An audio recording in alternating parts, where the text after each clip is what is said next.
গাজা অভিমুখে মানবিক সহায়তা নিয়ে যাওয়া গ্লোবাল সুমুদ ফ্লোটিলার আটক হওয়া কিছু কর্মী ইসরায়েলি আটক কেন্দ্রে তাদের ওপর দুর্ব্যবহারের অভিযোগ তুলেছেন এবং ইসরায়েলে এখনও বন্দী থাকা বাকি অ্যাক্টিভিস্টদের নিরাপত্তা নিয়ে উদ্বেগ প্রকাশ করেছেন। গত সপ্তাহে প্রায় 450 জন অ্যাক্টিভিস্টকে আটক করা হয়েছিল, যাদের মধ্যে জলবায়ু কর্মী গ্রেটা থুনবার্গও ছিলেন।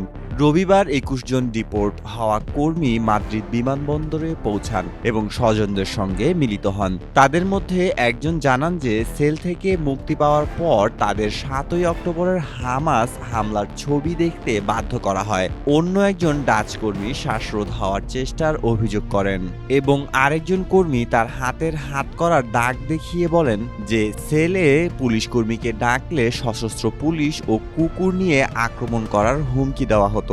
স্পেনের এক আইন প্রণেতা ও বাকি অ্যাক্টিভিস্টদের জন্য ভয় প্রকাশ করে পচা খাবার, পানের অযোগ্য পানি এবং মারধরের অভিযোগ তোলেন। তবে ইসরায়েলের পররাষ্ট্র মন্ত্রণালয় এই অভিযোগগুলিকে নির্লজ্জ মিথ্যা বলে তীব্রভাবে অস্বীকার করেছে এবং দাবি করেছে যে আটককৃতদের সমস্ত আইনি অধিকার সম্পূর্ণভাবে বজায় রাখা হয়েছে।